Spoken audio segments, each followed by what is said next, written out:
जी हमारा न्यूज की तरफ से मैं जवाद अहमद। जैसा कि आप सबको पता है, सदर अमेरिका जॉर्ज वाशिंगटन ऑफ मुल्क का दौरा करने आ रहे हैं। इस खुशी में मुल्क में 2 रोजा छुट्टी का ऐलान कर दिया गया है। आए उनका अब इस्तकबाल करते हैं।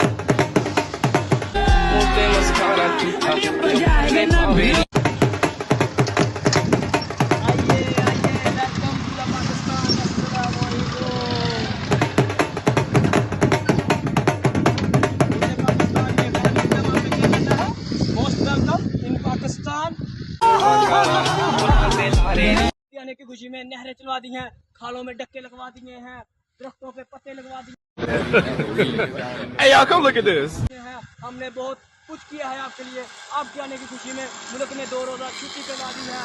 जो बच्चे पैम्परों के साथ होते थे उनको पैम्परों के बगैर चलवाना शुरू कर दिया है।